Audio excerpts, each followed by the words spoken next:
Well, hello, everybody. This is Tim Green with Rattle Magazine. Welcome to Rattlecast number 77. Thanks so much for joining me as everybody's coming in online. Before we begin, I should say that Rattle is a publication of the Rattle Foundation, a 501c3 nonprofit working to promote the practice of poetry. We've been in continuous publication since 1995 and are unaffiliated with any other organization. We just do all this because we love poetry, and I know you love poetry because you're here. And since you love poetry and you're here, please click the like button. Share this. Make sure you're subscribed. There's about 4 places or 5 places to watch this live. Wherever you're doing that, click something. If you're watching after the fact, click something there. It doesn't matter what you do. Just spread it around so that we can all appreciate poetry. Now, for the first 76 episodes, we've had a warm-up poem, but I think maybe we'll stop doing that because the whole point was to get everybody situated around the computer, but people are you're all trained, so everybody shows up live right at the right time. And I think we'll just stick to the open lines later. We have a whole hour of open lines after we talk to the guest every week, and we'll do other poems then. And also, I wanted to say that we're going to switch the open lines to, I should say that we're going to switch the open mic. We're going to start calling it open lines, and maybe we'll talk a little bit about why during the show. But I've been thinking about this for a while, and we're going to call it open lines. Let a little bit more in as well. But today's guest, we're really excited to talk to Dana Gioia.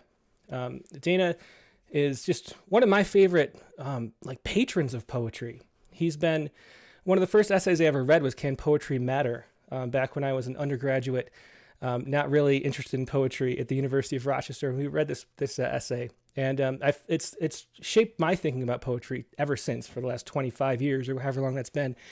And Dana Gioia is also former chairman of the NEA. He's former poet laureate of California. His most recent book, I put it on screen here, is 99 Poems, New and Selected. And he also had this wonderful essay that he sent, Poetry is Encampment, which we'll talk about a lot as well. And I'm just really excited for this interview. So let's get started. Here he is with us, Dana Gioia. Hello, Dana. How are you doing tonight? I'm delighted to be here. Yeah, do you want to start us out with a poem? Since there's no warm-up poem, let's kick it out with your warm-up poem. Yeah, I'm going to recite a poem without showing it on the screen, just so people can hear it. This is a short poem. It's called Pity the Beautiful. Pity the beautiful, the dolls and the dishes, the babes with big daddies, granting their wishes.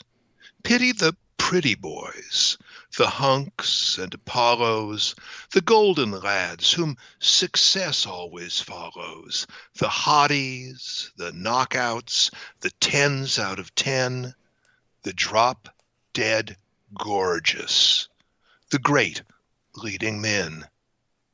Pity the faded, the bloated, the blowsy, the paunchy Adonis, whose luck's gone lousy.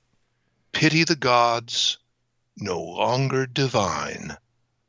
Pity the night, the stars lose their shine. Now, I just wanted to recite that poem without any warm-up, without any explanation, just so it could be experienced as sound. As a stream of speech. Now, if you want to, put it up in case somebody missed something, I think I, paused at one point, between the things, and but just so we can see it, and the reason I did it that way is that I think you experience a poem differently when you hear it, rather than when you read it. I also think, even though the reciter risks making a mistake, you hear a poem differently when somebody's reciting it rather than reading it. I mean, I can tell when somebody's reading a text versus speaking to me. And these things are all, I believe, either hardwired into us or so that are learned so early in our speech development, our hearing development, that they're part of our general psychic makeup. And in recent years, I've really come to the conclusion that speech is a branch of song, and it grows out of oral performance. It grows out of musical rhythm, and much of what a poem communicates to you is not the rational content, but it's other things that you experience in terms of when it's performed. Yeah, let's talk.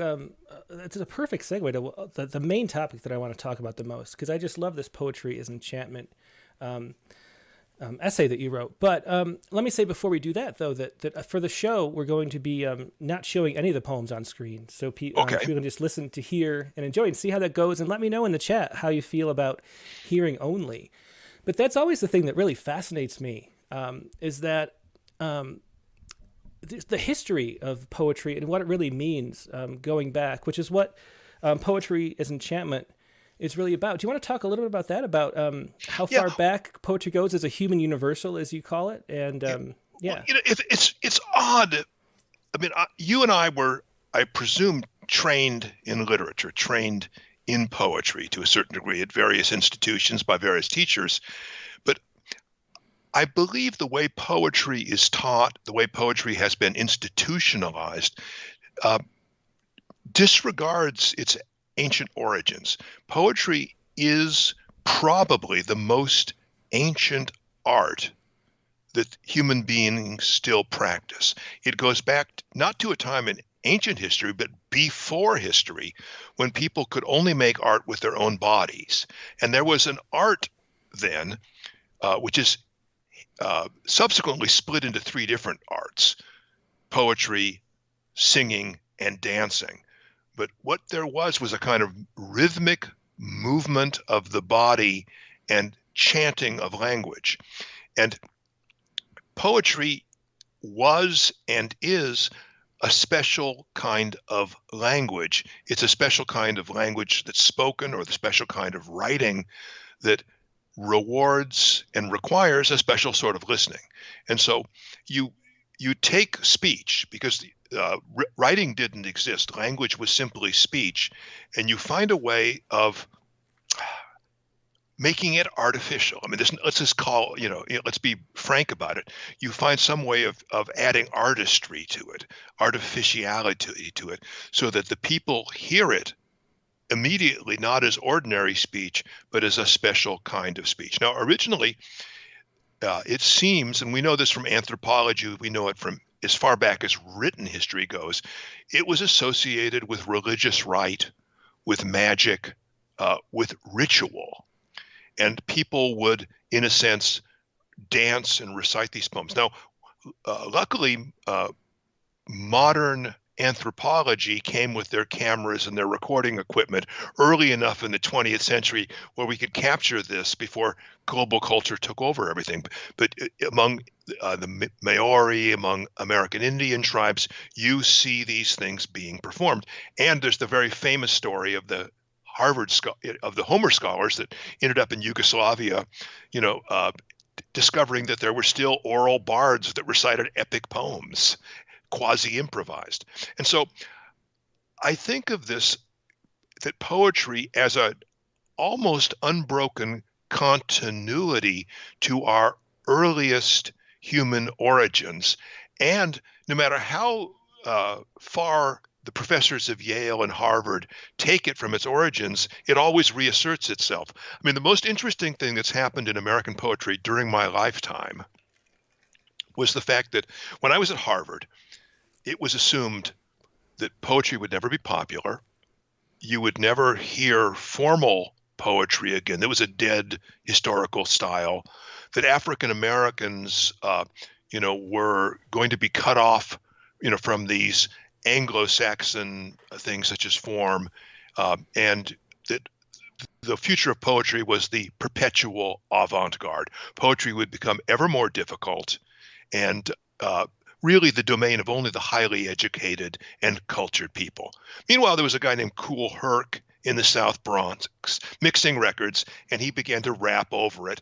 And 10 years later, you had the most popular type of recorded sound in the world, from Finland to the South Bronx, was hip hop, was rap, which is fundamentally oral poetry, performed poetry, poetry that's quasi-improvised. In an early anthology, I maybe have been the first quasi-academic, I wasn't teaching, but it was an academic anthology to reprint a hip hop lyric.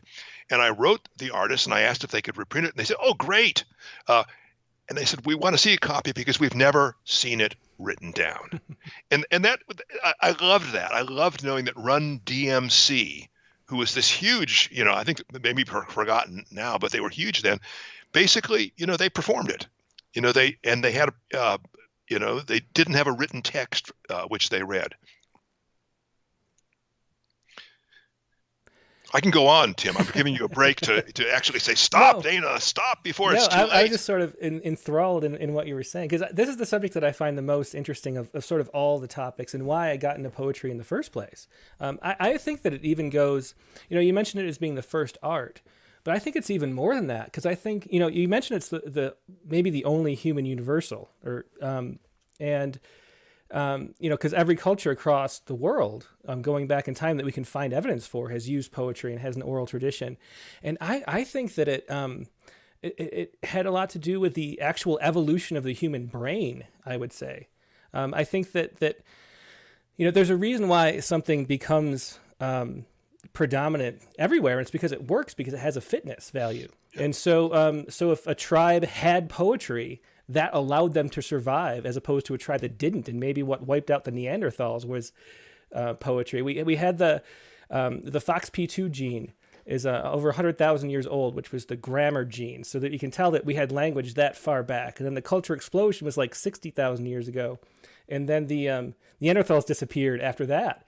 And there's something about the way that it creates meaning that help the brain evolve, I think. And so I think poetry is a part of what we are as human beings. I think it's more than just art. It's what humanity is in a way, which is why it fascinates me. Well, no, it is. A lot of what you're talking about, I agree with, although I think it's unprovable. Yeah.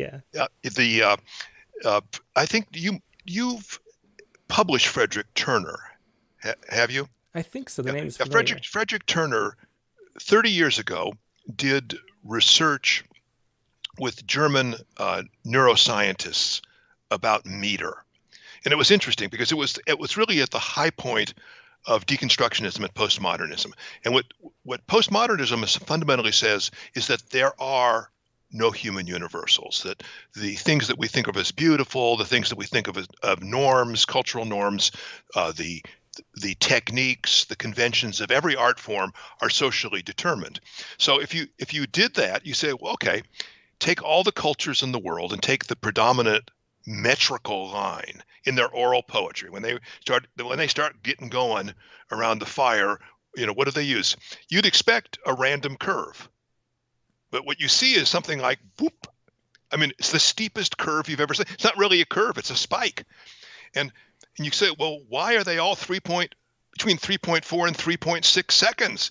Well, that's the unit by which the brain processes language. Those metrical forms, which ignored the brain, didn't survive. People didn't remember them. It didn't move people, and they go on to speculate, and they do this based on bird, biology.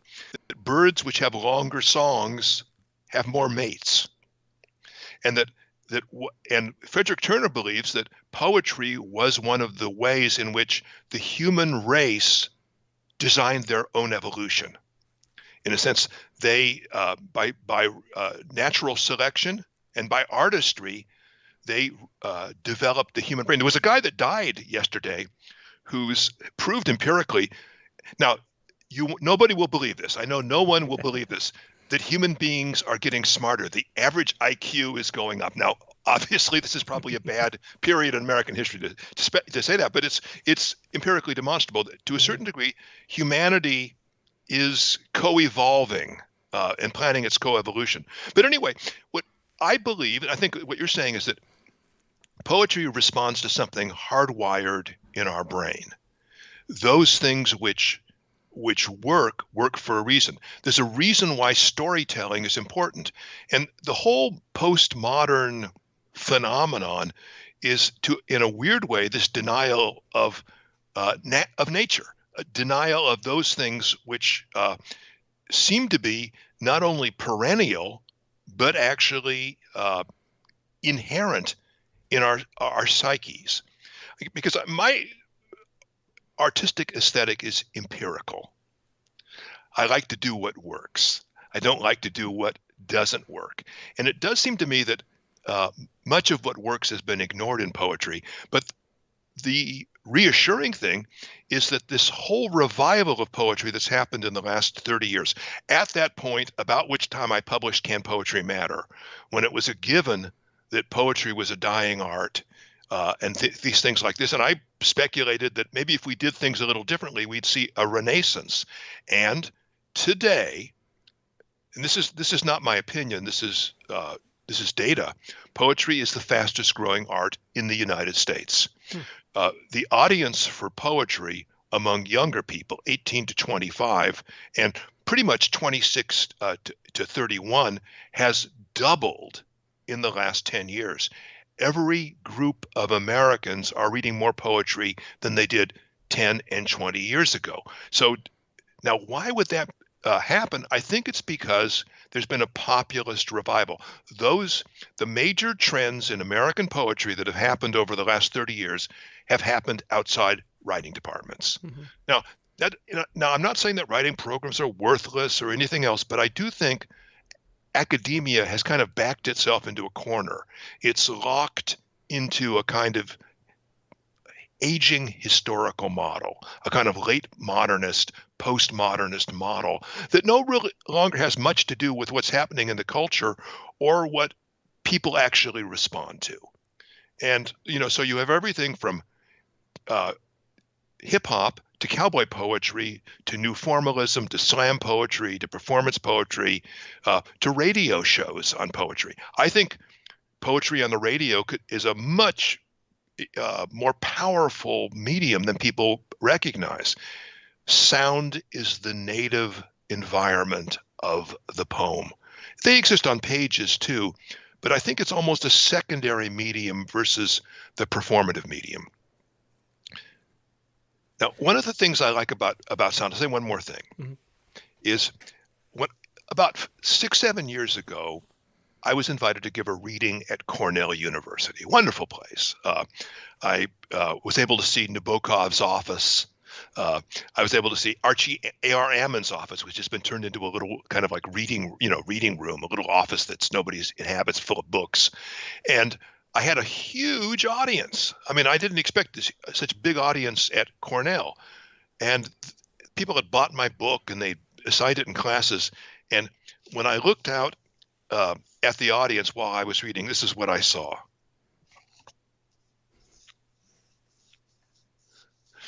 That's coming across. And they see the book, mm-hmm. and people were reading they were following my poems line by line as I read them. I felt that was a mistake. And I'll tell you why. It would have been great if I just had been quiet. I said, okay, now everybody turn to page 64 and read that poem. Okay, was that okay? Okay, let's go to page 73. I think the reading experience would be fine. Or if they just listened. But I think when they mix the media, they aren't really inhabiting the sight and they aren't inhabiting the sound. What I like about sight is you fix the text. It's the best possible version of the text. Maybe when I recite it, I'll miss a line. That happens. What I like about sound is that it's inside you. When I read a poem on the page, it's outside me. But when I hear a poem, it's inside me. And so I think it has a different emotional posture, a different intuitive posture, a different physical posture than the poem on the page. I'll shut up now, Tim. Well, that's interesting because I've always thought kind of the opposite, is that a poem on the page, when you read it, you're subvocalizing, and so you're sort of inhabiting the poem and your breath is becoming metered.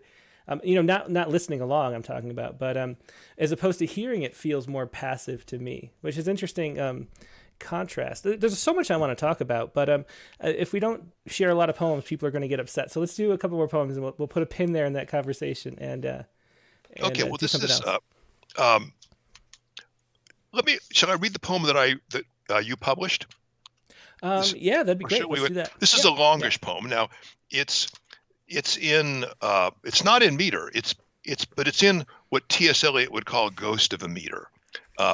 which is to say, there's the echo of blank verse behind it. It's a poem about Los Angeles.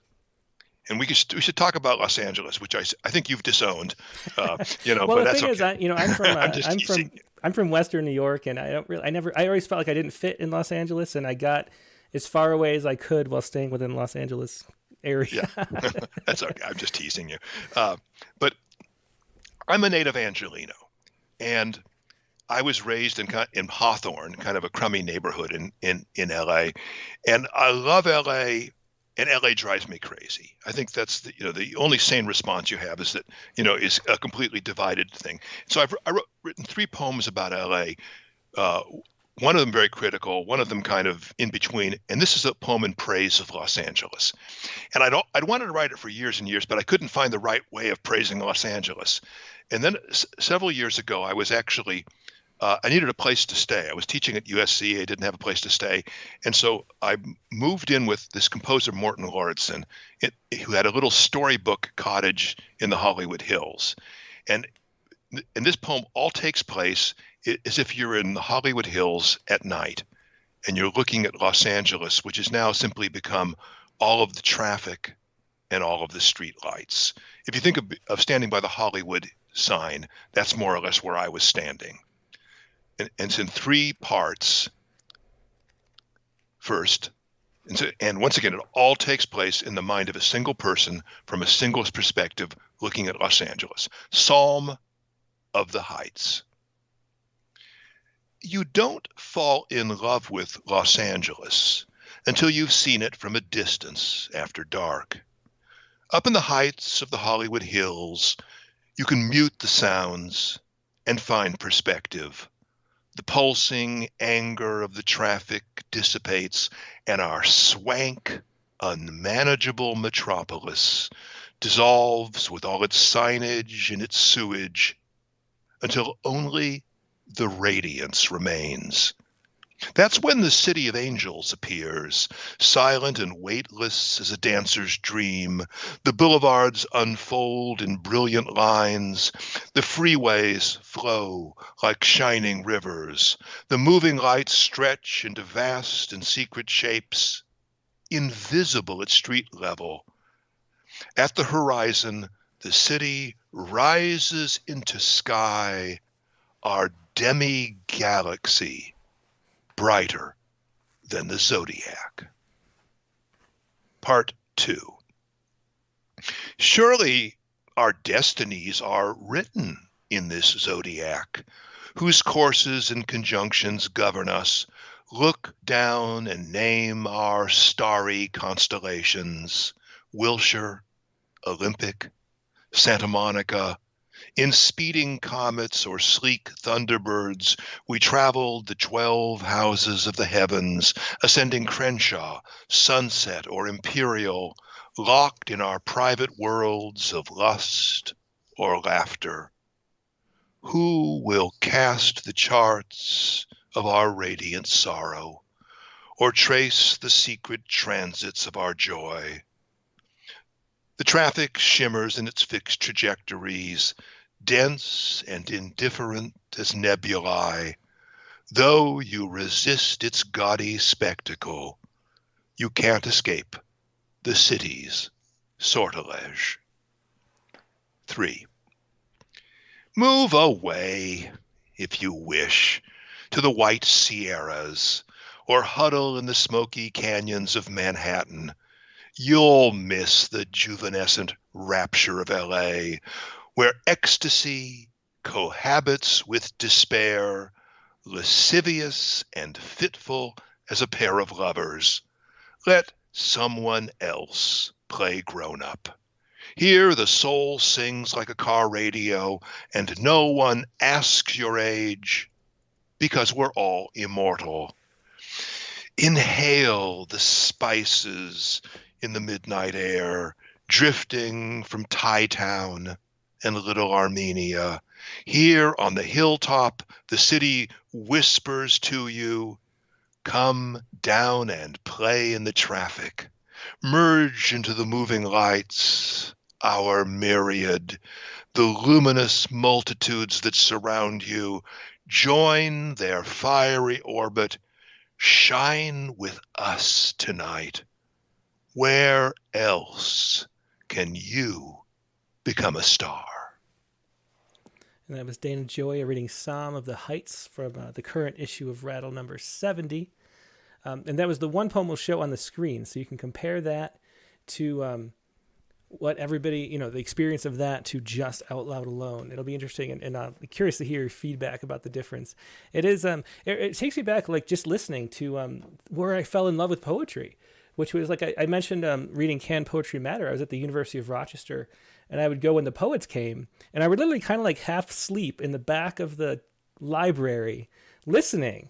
And that's where I fell in love with poetry, was just hearing it like that. So we'll see as the show progresses how everybody feels about that. But let's talk a little bit about place, because it feels like you, I never thought of you sort of as a poet of place until kind of recently.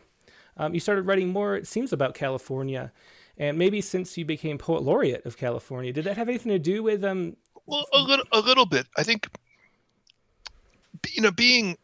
See, I think this is an interesting argument, or an interesting, I think of, not an you and I arguing, but, intellectual construction, which is that most people in the United States nowadays are not from anywhere. We move around. I was born in Los Angeles. I lived in Palo Alto. I went to Boston, came back to, Palo Alto. I went to New York. I came, to Sonoma County, California. Then I went to Washington, D.C. And at every junction, then I came back to California. So but when you are from and so I think you look at yourself, there's two kinds of imaginations. One is I'm placeless, and the placelessness is my identity. I move around. I'm a citizen of the world. I'm cosmopolitan, to use the Greek's word. Your city is the cosmos. But then there's also people like me who are fundamentally peasants. I'm from a place. The place I'm from is L.A. I'm from Latin L.A. One part of my family is Mexican. One part of my family is Italian. I was with all my relatives. I'm in L.A. right now at the moment it's January, and it's great. It's natural January weather. It's 60 degrees. It's sunny. That's what January should be. Rochester is an aberration to my mind. Well, maybe for you, but it is 26 degrees outside where I am up above your head. So I know you're just up in the mountains here, but you start to, the plants, the weather, the people. I'm used to hearing Spanish, all the time. I'm used to, this kind of babble of voices. Living in Pasadena means to hear Chinese all the time. And so I have this kind of California sensibility. That being said, I am also a citizen of the world, a cosmopolitan. My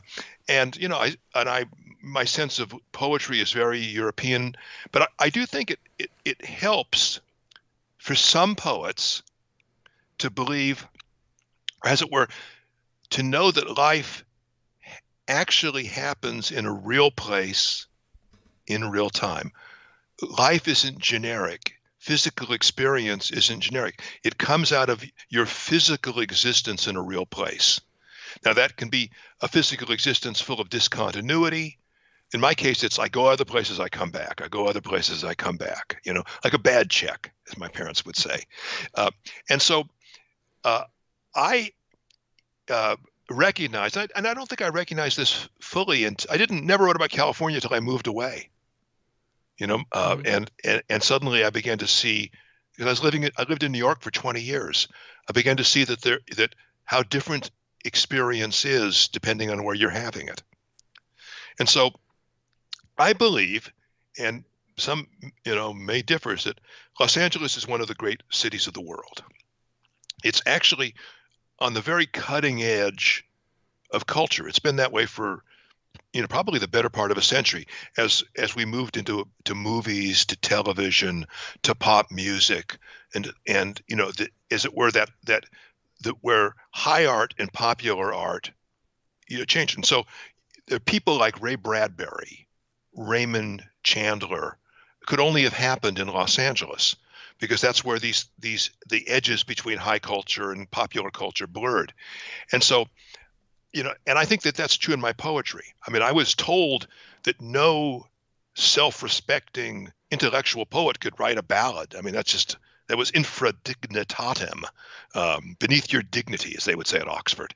But I liked it. I was around people that didn't. See, here's why I wrote Can Poetry Matter? Because I was around people that didn't go to college and they liked poetry.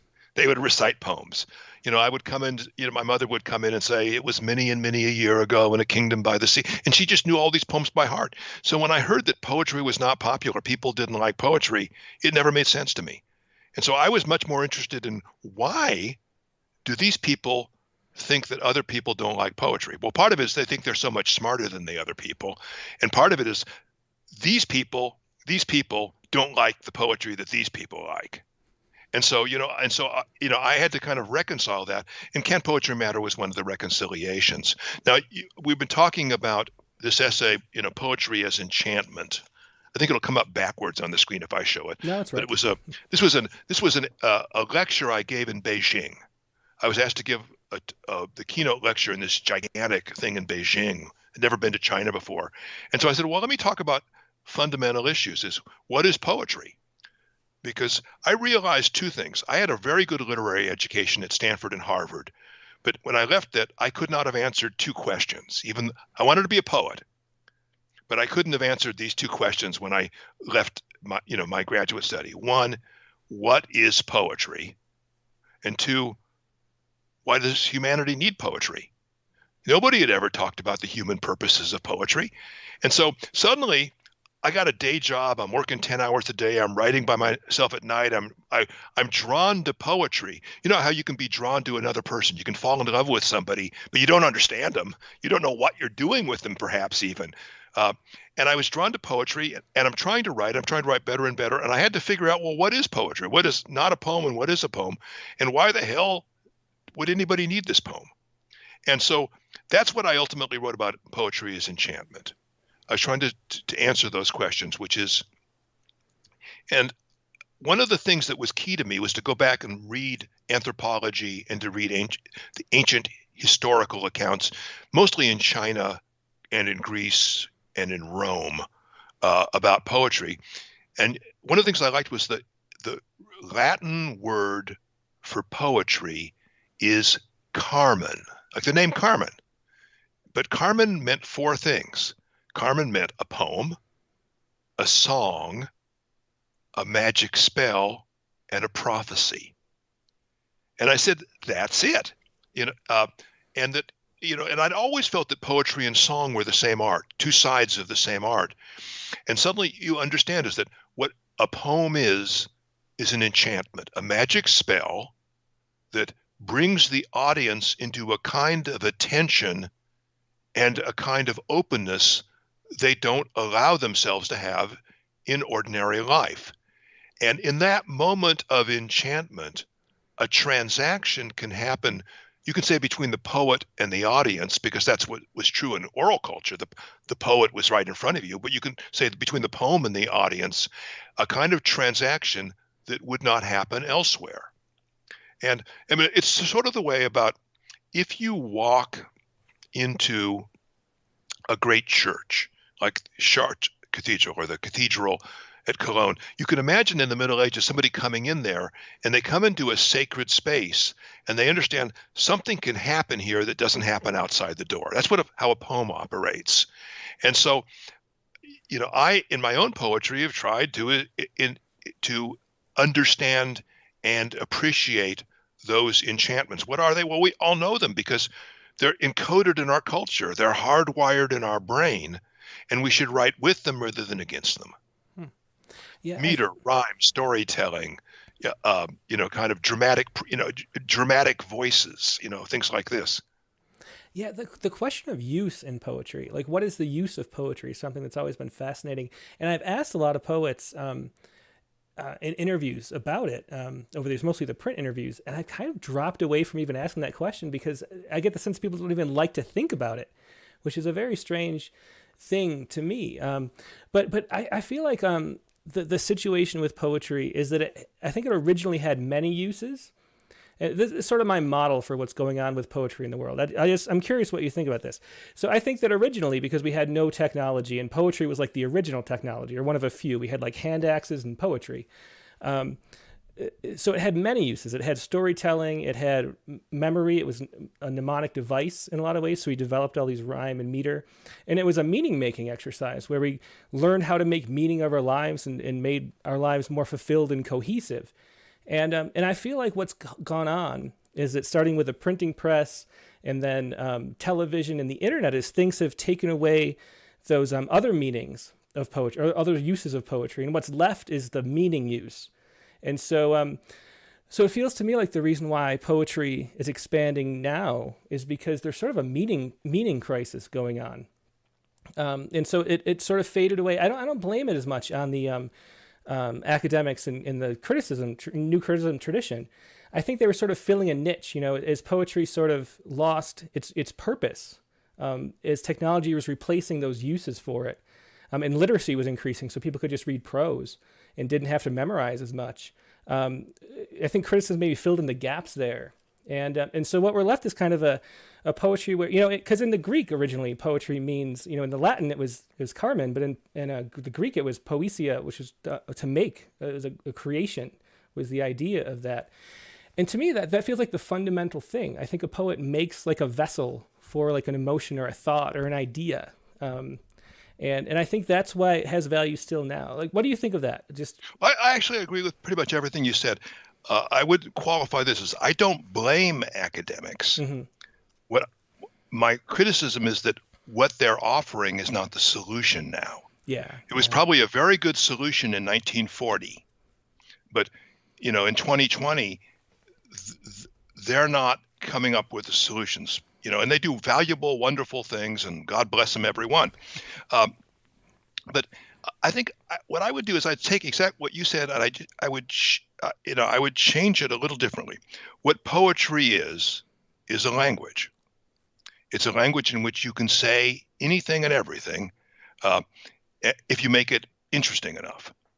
Now, what's happened over time is that if you go back to pre-literate culture, if you wanted to remember anything, you damn well better put it in a poem because there was nowhere else to put it. I mean, I guess you could paint it on a cave, but that was probably a fairly limited, it's like, the Sunday comics, versus an Anna Karenina. And so, and these cultures are, think of, the Homeric epics are pre-literate poems. The sophistication of the poetic medium was extraordinary before writing. And as soon as writing came in, suddenly, history, rhetoric, science, that mostly ended up in prose because it was a better medium. And so the uses of poetry, you could still do everything. I mean, A.E. Housman spent his academic career editing an extraordinarily boring Roman poet who he says his main gift was to do complicated mathematic formulas in meter. He was a mathematician, astronomer, poet. And so even in the Romans, they were still doing science in verse. But the uses of poetry became more specialized. If you go to the Romans, what they're saying is that the purpose of poetry is to delight, instruct, console, commemorate. That's Horace plus a little bit of, other Romans. And I think that's probably pretty much, if you look at most of the poems that you see in a magazine today, delight, instruct, console, commemorate. It sort of covers them. Now, the question for in culture is what can you do better than anybody else? In 1960, they said radio was dead. Radio was dead, never to come back. By 1980, people were listening to more radio than they did in the golden age of radio. Why? Because radio found what it could do better than anybody else: talk and music, and maybe local news. But it's talk and music. And so the question is, what can poetry do better than other media? Suddenly the poet said, well, we don't want to do short stories anymore. So the novel took that away. Movies took it away. TV took it away. And then you sort of say, well, see, I believe there's a kind of a wisdom of the people. If everybody's doing something, there's probably a reason, even if I don't understand it. And so suddenly in the last 20 years, poetry has gone from declining to growing. What's going on? And I think people are realizing that it has uses they didn't appreciate before. And I think part of it is what you're talking about, the media saturation and everything else. But I also think it's because everything is owned. Most speech is commercial speech. Most shows are commercial shows. I mean, the images by which we have fairy tale characters are owned by Disney or by Warner Brothers or by, DreamWorks or whatever. And so why do people like poetry right now? Because it's cheap and it doesn't make any money. So we got an art form and Disney can't make a buck out of it. So they stay out. And so, and I think that's really true. I think that people have come to it because if a poet is there reading a poem, they're not doing it for the money. Now, they may be good, they may not be not so good, but they're doing it out of some kind of love, some kind of need for self-articulation. And people can walk into it. And even if it's a boring space, it's a pure space, or at least pure of everything except the poet's enormous ego. And so I think what we've seen is the creation of a barter culture for an art form that has no commercial use. And so poetry's very marginalization is what is one of the reasons for it. The second reason, I think, is that our culture is moving away from the printed page, and most information now is through speech and images, not through through written information. I mean, if something doesn't work in the house, my wife doesn't look for the instruction book. What's she do? She goes on YouTube, and the person the person talks to her. And so the curious thing is our culture is more like Shakespeare's culture than it was Ezra Pound's culture. Shakespeare, he didn't bother to write his plays down because they existed in performance. And that's one of the reasons that, my own work, I'm trying to take off the page as much as possible because I think that's the kind of vitality. Yeah, that was that was. Now I'm going to read another poem here. That's what I was just going to ask you to do. So perfect. Go ahead. I don't know if you've read this. Did you see the Ballad of Jesus Ortiz? No, I've never seen that. Okay, this is a book. Let me show you this. That is the only photograph that exists of my great-great-grandfather, Jesus Ortiz. He looks kind of fancy because it's his wedding photo. It was all rotted away except for his face. And, we got that. He was a vaquero, a cowboy. And this is the real story of his life and his death. Everything in it is true. Every name is true. Every place is true. And for years I wanted to tell this story because I knew that he had been killed in a barroom gunfight in a town, and I'm not making the town's name up, called Lost Cabin, Wyoming. And that he was killed. And I finally, through a long story, which I won't tell, came in possession of a bunch of documents, court records, newspaper clippings of it. And then I knew it, but I said, how do I tell this? How do I tell it in a way that the people that were in the thing would have liked? And so I wrote a ballad, and I said, oh God, I've written a cowboy ballad. Nobody wants a cowboy ballad. It's just, and so I didn't publish it. And then my BBC, I was doing a show with the BBC, and my producer saw that, and he says, I love this poem. He says, let's put it on the radio. And we did, and it's a long story, huge success. The Ballad of Jesus Ortiz, Everything is True. Jake's family were vaqueros. They worked the cattle drives down from Montana to Market. They did what it took to survive. Jake's real name was Jesus, which the Anglos found hard to take. So after a couple of days, the cowboys called him Jake. When Jake was 12, his father brought him along to ride. Don't waste your youth in the pueblo. Earn by your father's side. The days were hot and toilsome, but all the crew got fed. It wasn't hard to sleep on the ground when you'd never had a bed.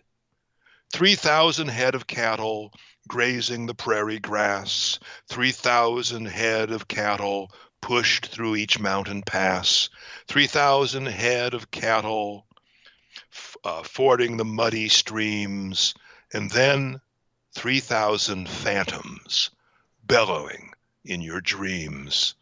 At night, when the coyotes called, Jake would sometimes weep, recalling how his mother would sing her children to sleep. But when he rose in the morning, the desert air was sweet. No sitting in a mission school with bare and dusty feet. And when the drive was over, he got his pay, and then he came back to the pueblo, where he was one of the men. 10 years on the open range he led the vaquero's life, far from his home in Sonora, no children and no wife. Then Jake headed north to Wyoming to find his winter keep among the Basques and Anglos who raised and slaughtered sheep. He came to cold lost cabin where the rattlesnake mountains rise, over the empty foothills, under the rainless skies. The herders lived in dugouts or shacks of pine and tar. The town had 7 buildings. The biggest was the bar. John Oakey owned the town, the sheep king of Wyoming. He owned the herds, he owned the land, and every wild thing roaming. He hired Jake for his tavern. He let him sleep in the kitchen. Mexicans worked hard and didn't waste time bitching. Tending bar was easier than tending cattle drives.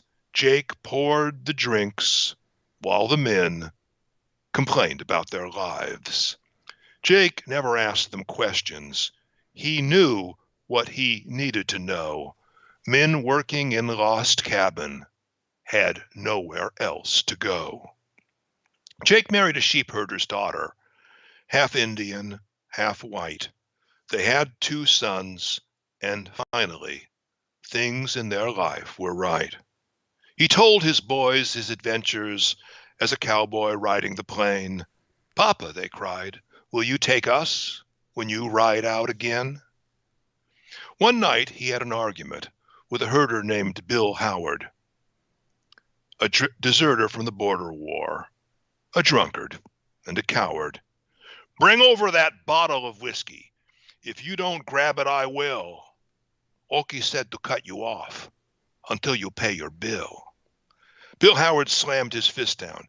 "Is this some goddamn joke?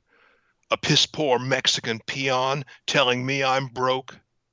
A little after midnight, Bill came back through the door. 3 times he shot his rifle, and Jake fell to the floor. Then Bill beheld his triumph as the smoke cleared from the air, a mirror blown into splinters, and blood splattered everywhere.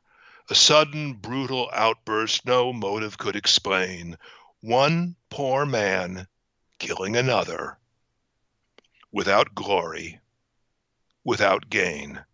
The tales of Western heroes show duels in the noonday sun, but darkness and deception is how most killing's done. Father Keller came from Lander to lay Jake in the ground. A posse searched the mountains until Bill Howard was found. There were 2 more graves in Wyoming when the clover bloomed in the spring. 2 strangers wandered into town and filled the openings, and 2 tall boys departed for the cattle drives that May, with hardly a word to their mother, who watched them right away. That was wonderful. That was the Ballad of Jesus Ortiz, and you can find it in the Los Angeles Review of Books if you Google that. Yeah, that was just wonderful. And the thing, I think of these Rattlecasts as sort of everybody sitting around a fire. That's why I love talking about the old oral tradition, because it's kind of what we do every Tuesday night is sit around and share stories in this way. And that was just such a perfect story to share in this format. And you can see how the oral storytelling works through the meter and rhyme in that way. Well, one of the little boys that's riding off is my grandfather, Frank Ortiz. He he stopped going to school at 10, but he knew poems. He recited poems. He loved poems. Why? Because the cowboys would sit around the fire. They'd sing songs. They'd recite poems. They'd tell stories. He was educated on the plains in the oral tradition. Yeah, and there's so much pleasure just in the music of language on its own. Like even if you sometimes we have poets that read poems in other languages that they've translated, and just hearing the sort of the spell, even if you don't know what the words mean, still means something. It still feels good just to hear the mouth and the sound shaped in that way. So it's just, I just that's what I love about poetry. So thanks so much for sharing that. I haven't said yet, but if anybody has any questions for Dane and Gioia, leave them in the chat windows on YouTube or Facebook. I'm looking at those two areas, and I'll pass them along. To keep going with the sort of state of poetry topic, I was looking back at the Can Poetry Matter essay, which is now 30 years old. And I was thinking about because that's right. It is 30 years old this year. It is, yeah. And so you end it with some suggestions for how to move for bring poetry back into the center of American life. And I was thinking about how a few of them have happened, and a few of them haven't. So you emphasize a lot the spoken word, and so through the NEA. You had Poetry Out Loud is something you started where students read poetry in a competition, which is a great thing. And you talk about it in the Poetry's Encampment essay too. The other topic though was you were hoping we would get back to having real criticism of poetry, and that was a monumental failure, I have to say. That has not happened, and that's something that I've tried to do. I spent the last 16 years I've been at Rattle, or 17 or something, trying to find a way to make criticism work, and I can't. I've kind of given up. We published maybe 1,000 reviews. We were publishing 2 reviews a week for a long time, and maybe it's not 1,000, maybe 500, but it was just so hard. They felt like were extended blurbs, and I couldn't get around that problem. So I tried to encourage people to speak on a more personal level, like how the poems moved you, and in that way. And I tried various different things, and I've never been able to find a way to make reviews work. And the thing is, like going back to the professionalization of poetry, the problem is that nobody wants to criticize somebody who's within their group, and so there's this resistance to be honest about it. And so you don't write a review unless you love the poetry or can say that you do anyway. And so there ends up being no use for criticism. How do you think, is there a way around that? I mean, I hate to say it, Tim, you and I agree on everything. We've never met before. I mean, it's, but great minds work alike. Yes. So. Two of the things that I hoped for there, better reviews and better anthologies, have both failed. Anthologies are so, the other night I just took up this it's about a 50, 60-year-old Oscar Williams anthology of major American poets. And I started reading and I couldn't stop because it's just one good poem after the other. But I get these new anthologies and I can't find the good poem. And so the problem is that's where you see the Academy killing things, because people are afraid that if they say what they really think about something, somebody will get mad at them. Somebody will be on their grant committee, their promotion committee, somebody will. And so, and the reason that the state of poetry reviewing has gotten worse is the older people who did it well have all died. I have stopped reviewing new books pretty much. And it was because when I was, I used to get 12, they send me 30 poetry books. I'd choose the 10 that were interesting to write about. And I would give them, sometimes I would take a book and I give it a bad review, but it was a book that interested me. And I'd talk about what interested me in it. And the funny thing is that almost immediately when I began publishing poetry criticism, people began following me. And it was because people want an honest voice. And so right now, insofar as I can tell, we only have one poet in the United States who gives negative poetry reviews. It's William Logan, who gives, and he gives so many negative reviews at some point where I think it's almost a burden on him. So it's a shame because, we lack candid criticism. But the anthologies is even, more worrisome. People put in everybody. here are the 156 major poets of Elko, Nevada. Elko actually, since you got cowboys there, let's say Reno, Nevada, and it's not a useful book. An anthology should, guide people. And there's some anthologies that I have that every poem in them I think is worth reading. I may like some more than others, but they're all worth reading. And there's other anthologies in which there's not a single poem that I've been able to find that's any good. And it's published as validation, as professional validation. Mm-hmm. So it's sad. Well, I think it's not just the professionalness either, but we've already talked a little bit in the chat windows. People have brought up Amanda Gorman, the poet, the National Youth Poet Laureate who read the inauguration. Yeah. And I don't know if you're on social media at all, but my social media was full of these debates about that poem. And anybody who had any criticism of it was just hounded for having a negative opinion. And so it sort of plays out everywhere. It's not just in the academic world. It's like I just think if poets aren't allowed to have an opinion about poems, then what the hell is the point of poetry? Yeah. Well, do you have a copy of my new book, Studying with Miss Bishop? I don't actually know. Okay. I published a book. Maybe I'll run and just show it on the screen. But I published a book, and it's called Studying with Miss Bishop: Memoirs from a Young Writer's Life. And I talk about becoming a poet, and I take 6 people who were represent episodes that were very important to me, and all the people are helpful except for one, and it's James Dickey. And I just mentioned this because it's emblematic of what we're talking about. I gave James Dickey a bad review. Now, the funny thing is I wrote it as part of a longer piece for the Hudson Review, and my piece was over long. So Frederick Morgan said, why don't you just take this one out? So interestingly, he took the negative one out.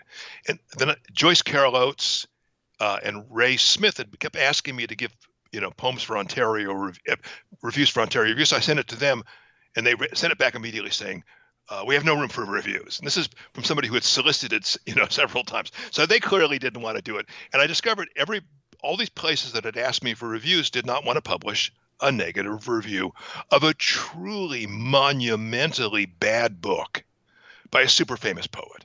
I mean, if you can't give, I don't know who, Madonna a bad review because you think, who could, mm-hmm. you can't, so anyway, so finally it appeared in a magazine called Nebo, which probably had a circulation of 100, 200. It was a little magazine in Arkansas.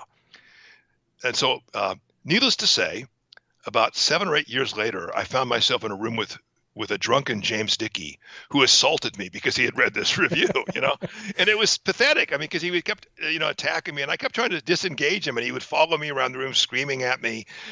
And that's what happens when you give people negative reviews.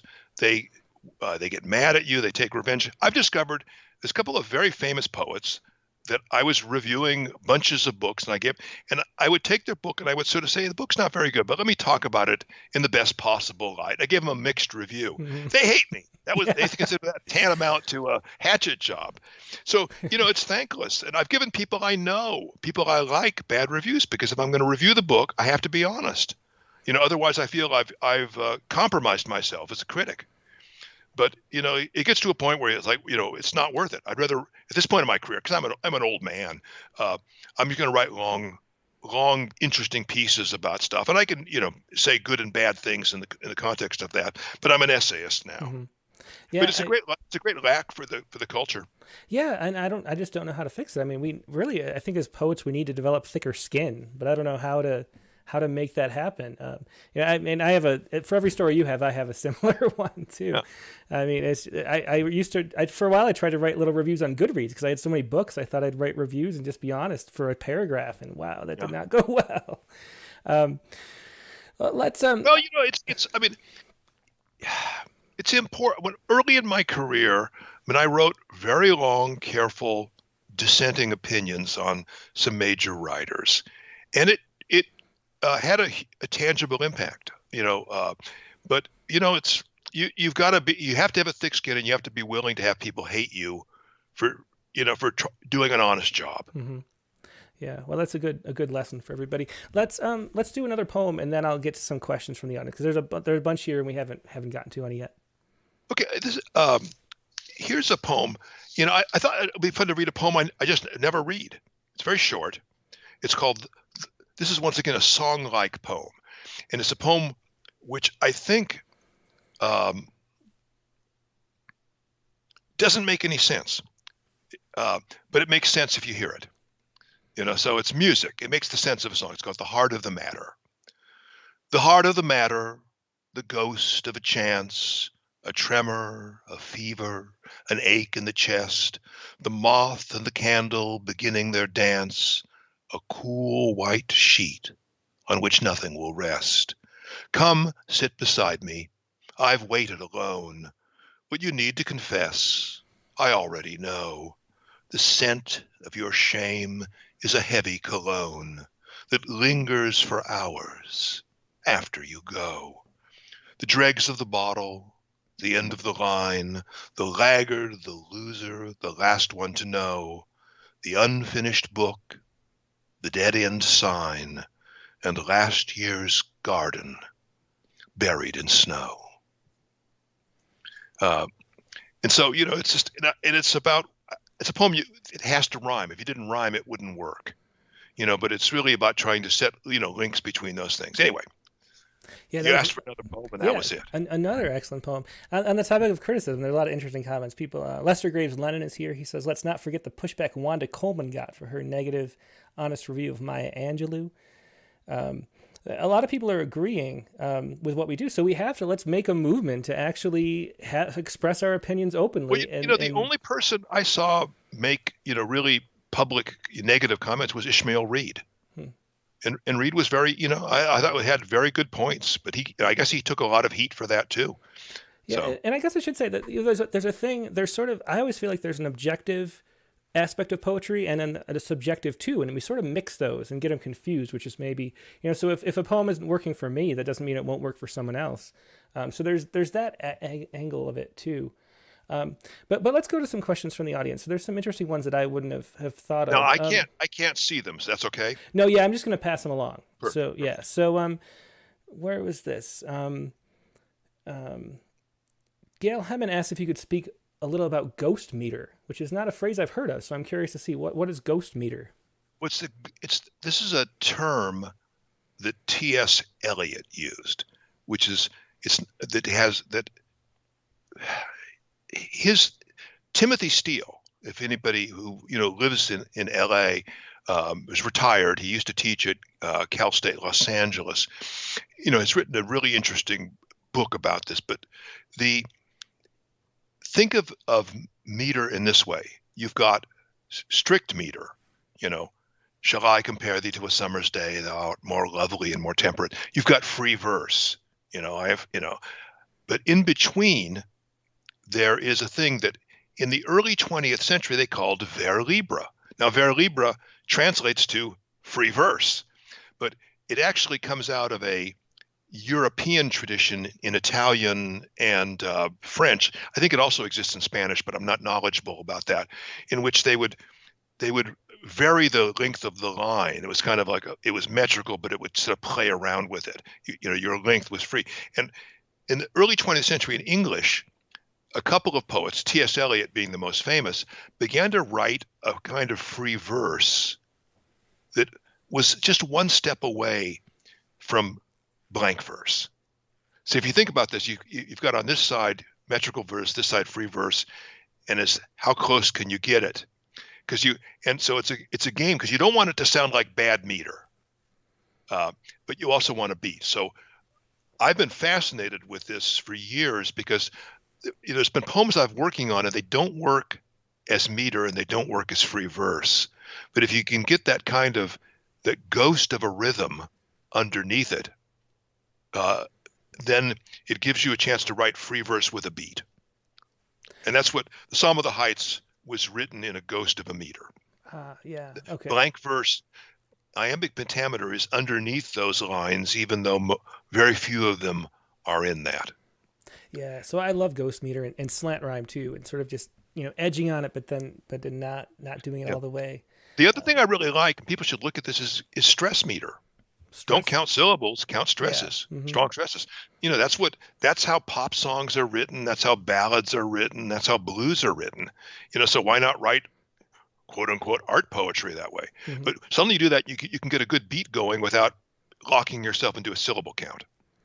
Yeah. Going back to the question of criticism, Steve McCoy over on Facebook asks if the issue of criticism could be the direction of popularized ideas about poetry, such as the ideas in the Dead Poet Society of poetry being uncriticizable self-expression.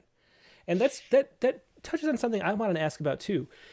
You champion so much developing poetry as something, readers for poetry.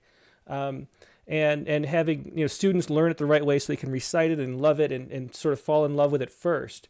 Do you think that because that's one thing maybe we differ, I'm not sure if we do, but my opinion has always been that really since poetry is about meaning making, and I think what happens, I always think of things in terms of like niches and evolution and where things are useful, and I feel like the issue with poetry is that everybody who reads poetry and falls in love with it wants to become a writer. And I think so we have this sort of Ouroboros going on where every producer is a consumer, and you can't really have an audience in that situation because every person who's selling something is buying something. And it's a sort of cycle like that. Do you think that that everybody should be a poet? And that's something that we should pursue? Yes and no. I used to feel exactly the way you do now. I'm not sure how I feel now. I guess Ringo Starr would say, with my hands usually. But here's the insight I have is if you go back to Renaissance Europe, anybody with an education could write a poem, and they did.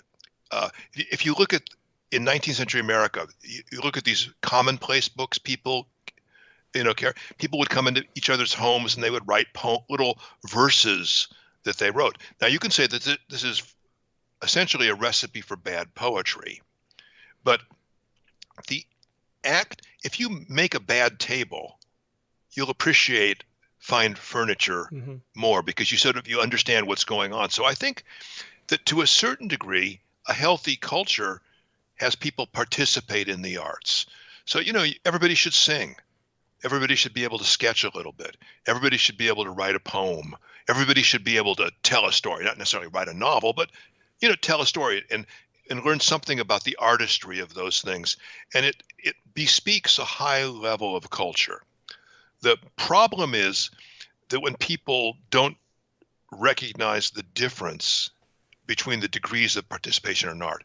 I mean, if you have a journal and every day you just journal notions in this, and you don't show it to anybody your whole life, and you yourself never reread it once, except maybe once in old age,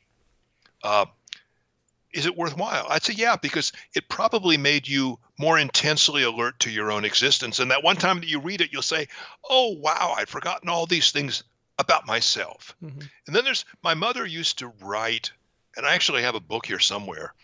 Every Christmas, my mother would write a poem insulting all the members of the family. She'd take us one by one and skewer us, and it was funny. It was, she was a feisty woman that was not going to give an inch to anyone. And she liked poetry. She had no education. Now, if you read them outside the family, I don't think they make any sense. But inside the family, it was an enhancement to our family relations. So you've got that private poet, you got the personal poet. But then the trouble becomes when you decide that you're going to read them in public to an audience of strangers. And if you do that, I think you have to be better than a lot of people are that do this.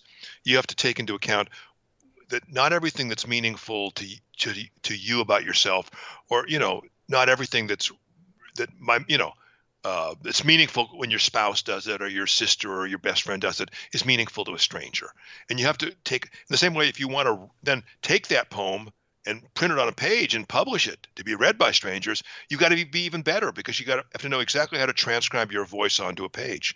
So I think the problem is not so much that people are writing it, but it's an insufficient appreciation of the degrees of artistry that are required to go to each next step.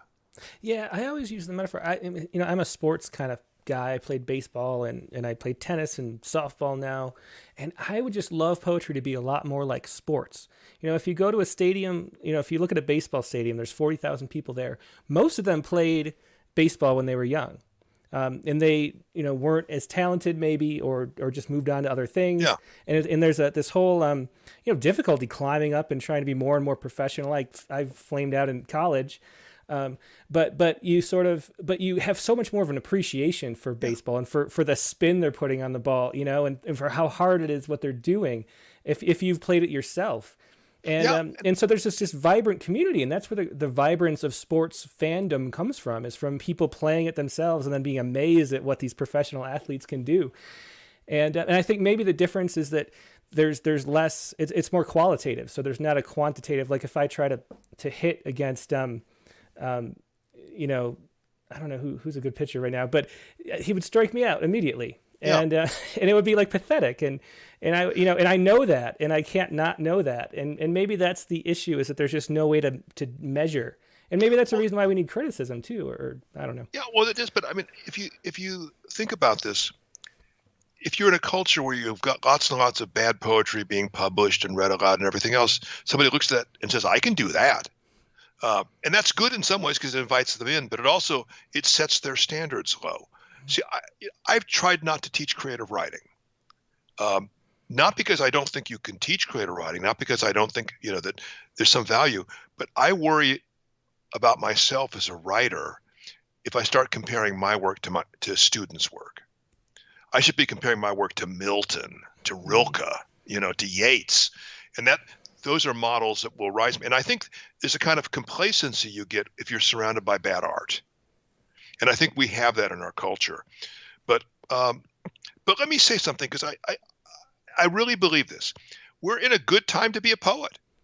I mean, it's just a great time to be a poet. There's so many presses, there's so many reading series, there's so many magazines. I mean, I have readers all over the world. It astonishes me. I get letters almost every day from strangers. And I'm, of course I believe I deserve this and so much more, Tim, so much more. But, it surprises me. I mean, how the heck did you, come up with find my poems in Hongzhou, China, or, Singapore or whatever. And so it's a good time because, that electronic culture that weighs on us in some ways also facilitates communication. I mean, I did a poetry seminar in Münster, Germany this morning, and I was introduced by a Romanian in Bucharest. So there's some nice things about what's happening, but I do think that we have to take pride in we have to love our art more than we love ourselves as an artist. Yeah. Let's do one more question, and then from the audience, and then one more poem, because we're kind of past the time I promised you'd be done. But let's see, Connie Post over on Facebook. Connie, hello. And by the way, Leonard, hello. Lester, hello. All these people. Yeah. There's like 100 people probably watching right now live, and then more will watch later. So the question from Connie is, do you read and recite poetry every day? And do you feel empty when you don't?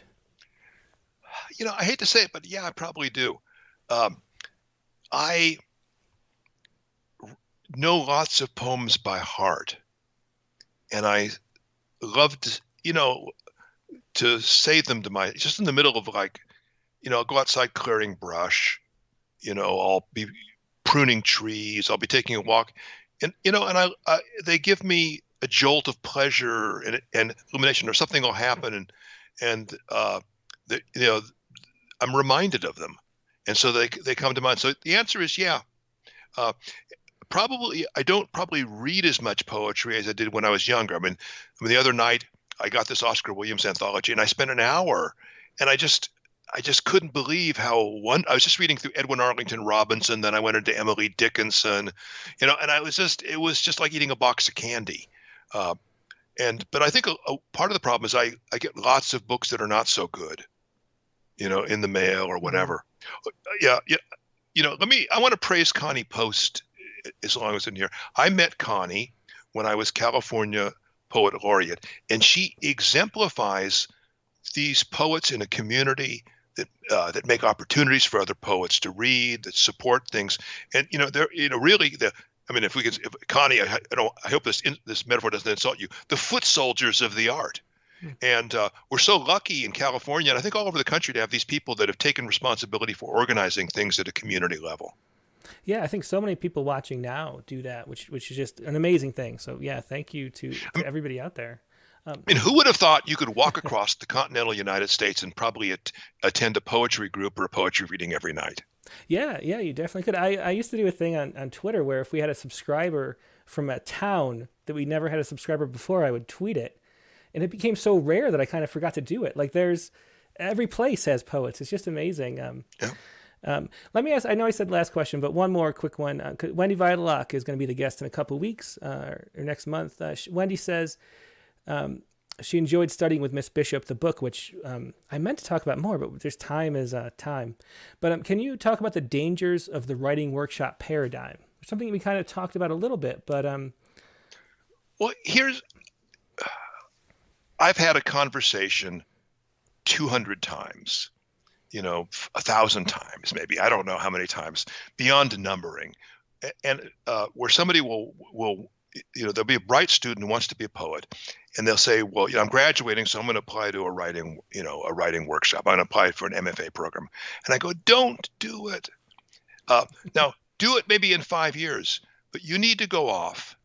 I said, go off to Italy, fall in love, have your heart broken, try to climb a mountain and break your leg, and have all of these things which make you understand who you are under all these circumstances. Read and write so that by the time you come into a writing workshop, you have a very deep sense of your own character, your own personality, your own taste. Because what happens is people say, well, I'm going to go there and they're going to tell me what to read and how to write and do this, that, or the other. And they will. You develop a kind of consensus style. And when I was editing the Best American Poems of 2018, and I read, 13,000 poems, you start to see there's like 3 or 4 styles that most of them are written in. And so I think that a really good poet like Wendy Vitalock, who's terrific, she's just not like anybody else. I mean, she's truly abnormal. She's got this kind of a sensibility, an ear, a wit that's entirely her own. And I think most people have most people who are drawn to poetry have a strong sense of individuality, and they need to nurture that before they go into a group situation where the group dynamics may overwhelm their independence. Yeah, that's great advice. Well, do you want to finish up with one last poem, whatever you'd like to share? Yeah, this is another poem, if I can find it. I thought I had it here, but maybe, yeah. This is another poem I never read, but I like. I don't think anybody else likes it, but, if you can't indulge a poet once, you're not a very generous audience, I have to say. It's a love poem, and it's called An Old Story. And I just wanted a poem where I could just let the images go where they wanted to go. Our story is an old story, a tale of two who met in our feverish, infallible youth and woke transfigured in a world made new. We walked through gardens of such stark perfume that merely breathing left us drunk for days. We rolled in brambles with our skin unbruised. We shined in sunlight and in moonlight glowed, as radiant as angels drawn by Blake. How could such fiery brightness not explode? The aspens shimmered in each blade-like leaf, slashed at the slopes until the freshets bled. The mountains were not larger than our grief. I don't know why I tell myself this story, except that it is spring again outside, and bent oaks briefly blossom into glory. Oh yes, it was a story beyond telling, and so it had to end, as the legend requires, in blood and tears and fires, the grim fates smiling. We had our years of ecstasy and rage, and then moved back to other, tamer tales. But my hand still burns when I touch this page. Excellent. Dana Gioia, thanks so much for being a guest tonight. This was a blast, as I knew it would be. Thanks to everybody who's watching and sharing. I'm enjoying the commentary too. Dana, thanks so much, and you're welcome to come back anytime. It's been a pleasure. And so, hello to the many people I didn't have a chance to talk to, if you have an urgent question, I'm sure Tim can pass it on to me. Yeah, definitely. Well, thanks so much, Dana. Always a pleasure.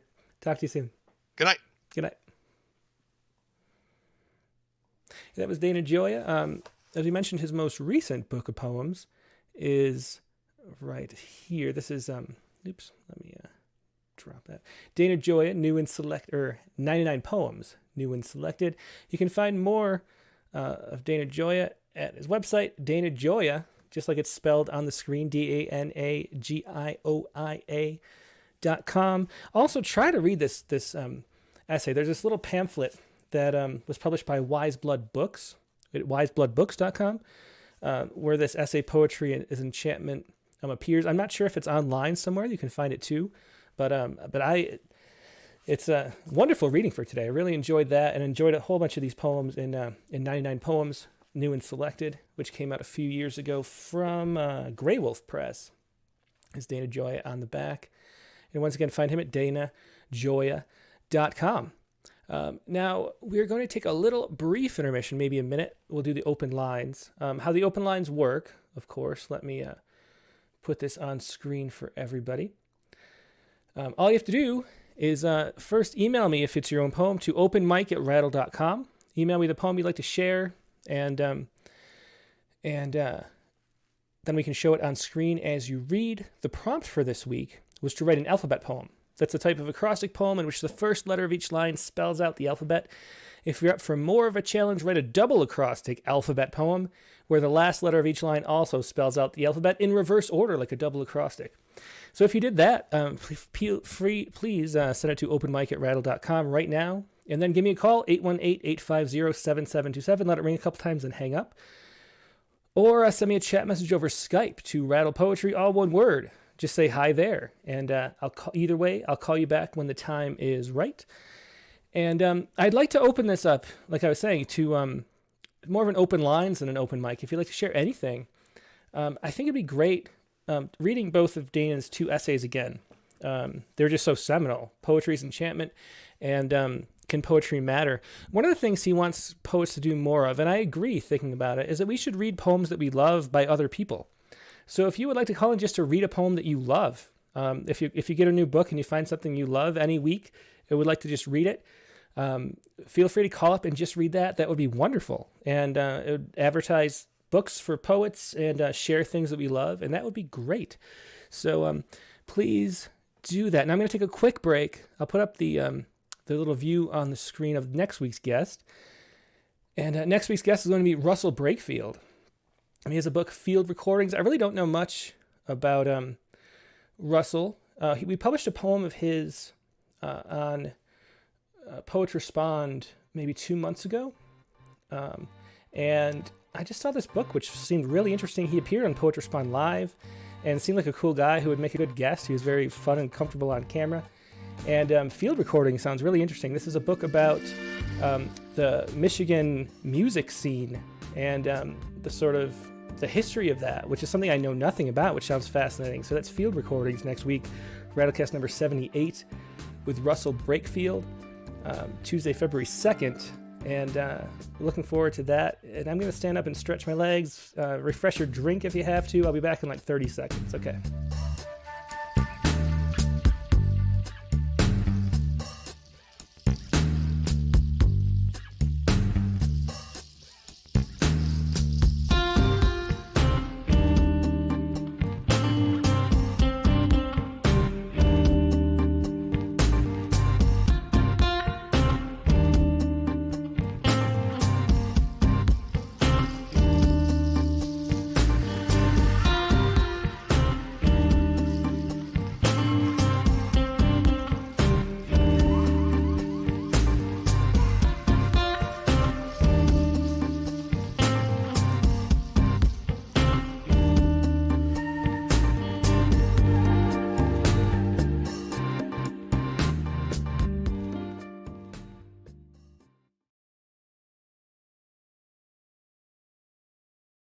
And we're back. Thanks so much for your patience, and let me stand up and move around a little bit. So as I mentioned, the warm-up, or not the warm-up poem, the prompt poem was to write an alphabet poem. And Megan and I both, well, Megan did a much better job than me, but let me see. I got to find it first. This was my alphabet poem, and mine is almost a found poem. Remember we used the random word generator for a poem a while ago, and I used a random word generator. So my strategy here was this: I looked up a word that starts with the A, and then it ends with a Z, and hit the old random word generator button. I let it have 5 choices, and I had to pick one of the 5 choices every time. And I tried to make this a poem that worked as a story. And it was actually a really fun exercise. So this is sort of half found. I mean, it went where it went. And I didn't really I had 20% choice each time I could pick one of 5 words that I needed. So this is my poem. I'm going to have to, there we go. This is The Art of the Buzz. And the title, too, came from that exercise. The Art of the Buzz. Arthur loved jazz, but also was shy. Couldn't play the sax, didn't know how to blow. Even worse was his improv, for he was a fly. His guru grew from an honest heap of grass. Instruction was tender, joking always about the one fact. Knowledge being hardship, light as an ego motioning the moon. No one, he'd say, has a problem obscuring an owl pinned to the monk, quarreling with a carton of OJ, real as a hailed taxi. So sour the crash through the long uncertainty of a grief vague as virtue. Why can't we understand zerographically the quixotic yes, or at least absorb zero the drama? That is my Art of the Buzz, and that would be, I tried to make it Art of the Buzz, so see what came out of that. And this is Megan's poem, After the Waltz. After the waltz, but before the brandy, came the sax, deep notes like an undertow ending our improv. For a moment, you glimpsed what was next, hips opening, low bass. I saw something darker, Jack Daniels, husband in Iraq. Kids crying, this trap lust tricks us into. Maybe I ran, not knowing a chasm opened under me, fell past all this, the clock quietly ticking, the DJ replaying you and I. Sometimes death takes you dancing up on the roof, vowing love and time. We never had X-ray vision, magic. You came to a nightclub, zeroed in, and coda. And that is Megan's poem, After the Waltz, for the prompt this week. Let's see what you have to share with us. The whole bunch of people who were interested in sharing poems. Let us see who we should do. I'll try to find... Okay. Let's call up... I know Navida's here. Let's call up Navida Karthik. I should make sure to do the people we missed on Sunday, too, so I'll make sure to do that.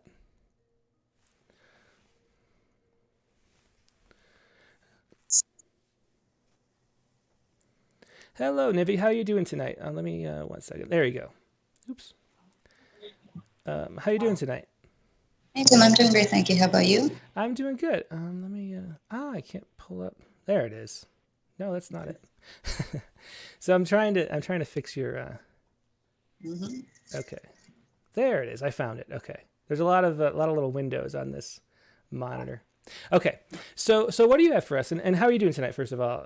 Or this morning for you? I'm doing great. Thank you. As usual. I hope everybody's doing. And what did you do? Did you do an acrostic? Yep. I did one of both. I did a double and a single. Because I started with my double and I was like, and let's go for a single. So I have both basically. And it took me 25 minutes to write both. So I don't know how good it's going to be actually. Excellent. Well, let's go. Let's hear it right now. Friends Forever, a double acrostic. Go ahead. I'll put it up. Thank you. Friends Forever, a double acrostic. A beautiful ring made of rose quartz, broken and mangled now, yet twinkling under the blue sky, catches Marjorie's eye by the abandoned red post box. Dainty once long ago, yet ephemeral as a sparkling moonbow. Excitement seems to have faded now, hasn't it, love? Frowning, sighing, glancing at his timepiece, straightening his accrued gilet, and looking heavenward, praying for a hint, Hamish hastily nods. Assent? Dissent? Who knows? Who cares? Intrigued, impatient, and at the end of a patient's tether, jerkily March picks up the ring. Initials S and Q. Know anyone with a Q? Hamish's shoulders slump.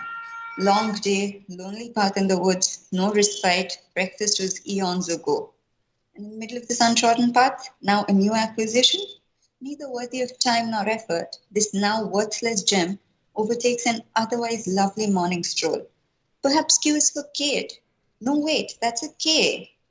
Quentin, that's it. It's gotta be, exclaims Marge. Resigned to his fate by now, Hamish nods to his mon ami.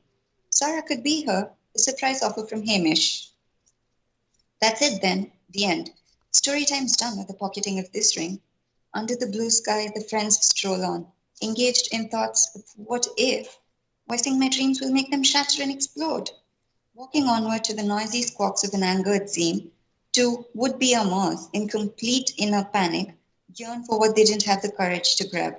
Zigzagging forever around love, not yet ready for the final huzzah. Excellent. I don't know how you did that. That is so hard to do. Okay, do you want to do the other one too? Do you want me to read that too? Yeah, why don't you go ahead? It's not too long. Sure. The choice is yours. At night, when all is quiet, barefoot at the beach, the waves lapping my feet create meandering patterns eerily similar to those dreams I once had, wished, strove to turn to reality, ever in motion, never ceasing its thoughts that flit from A to X and A to N. My mind gallops onwards, on and on, too fast for my heart to match, to catch. It's now time to make the choice. Join in or forever be left out. Know the feeling? Lonely though the path I choose, magic of life forever, my friend, will never let go of my hand. Onwards I wander along the shore, pondering now about the choice I made. Quiet yet commanding, my mind says, right or wrong, the choice is made. Shouldering the weight of my impetuous decision, I trudge through sand back to shore slowly, until my brain and heart become one voice inside me. You are right no matter what you choose. Go through with it.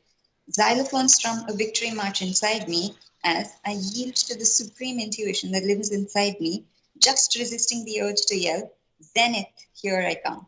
Excellent. Thanks so much, Navida, Karthik. Thanks for sharing both those. Always a pleasure. Thank you. Always a pleasure talking to you. Have a nice evening. You too. Bye. Thank you. Bye-bye. Okay, let's see. I think Paul Ruth here. We didn't get to Paul on Sunday. Let's make sure we get to Paul today.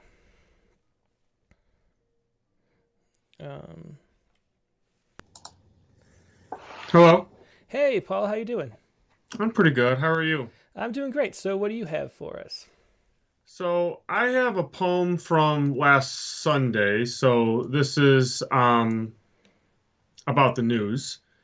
And the poem I wrote, and the news feature is obviously President Biden is signing a bunch of executive orders, and as presidents do, early on. And one of them had to do with extending food stamps, which of course I agree with. And as a teacher, I see these problems all the time. And, I also want to say before I read the poem that I know it's an international viewership and that, childhood hunger is a worldwide problem. But there's an interesting irony that happens in the United States with so much wealth that's here and so many social programs. And that's kind of what my poem is about. It's short, but we'll see. Hopefully I get some criticism in the chat. Excellent. Thanks. This is as old as bread, right? I got the right one up? No, this is upon, although that one's a decent one too, but upon President Biden extending food stamps. Okay. Let me find it. You submitted it through Submittable? Yeah, it would have been just last Sunday's poet's response. Yeah, no problem. It should be 1 second. I thought I had the right poem up, so I wasn't looking for anything else. The bread sounded like it would have fit. It's similar. Come on, submittable, think. Okay, there we go. Upon President Biden extending food stamps. Okay, here we go. It's ready. All right, thank you. All right. Upon President Biden extending food stamps. Waiting. A classroom and pandemic disinfected welcomes the hungry. Desk in rows, spaced, steady. Lesson on the board, but there's no need greater for a child's hunger than knowing the only truth worth keeping silent. But the lunch is free. Excellent. Thanks for sharing that. You're welcome. Upon President Biden extending food stamps by Paul Ruth. Thanks, Paul. You're welcome. Bye. Bye. Okay. Yes, our school district now serves meals for breakfast and free lunch too, which is a really good thing. It's sad that it's important, but it really is. Let's see who is next. Let's call up Susan Talley. I don't think we talked to Susan on Sunday. Let's see what Susan has for us. Wind. Hey, Susan, how you doing? I think I hear myself in the background, so cut that out, and I'll mute you until you do. Okay. From the alphabet poem, I'm looking at the first words of each line in my poem, and it's just so horrible. And hearing the talk tonight about horrible poetry, but it relates to the saxophone, so that's why I'm reading it. Excellent. Well, anything you want to read is great, and don't call it horrible poetry, though. I object. No. Okay. It's called Wind. Okay, let me put it up. Let me put it into a Word doc really quick. There we go. Okay. Thank you. It's 3 long blocks west and another 10 to the gig at the Carlisle. He's got a bad mood over him. An older woman jumps out in front. The wind nips at her nylons and races through her hairdo as she rounds the corner where February and March collide. He's watching. The wind licks her ears and steals her shopping list upward. He could be that blustery boy messing her bouffant. Around her ear, a silver wave settles, some crescent or shell. She can wait for the echo, but he has no time to retrieve lost lists. He must begin his improvisation, imitations of intentions. He took up the horn at the age of 10. As the words reform on her lips, root beer, whipped cream, vacuum-packed walnuts, he's getting the beat. The cold air up his trousers is like walking backward.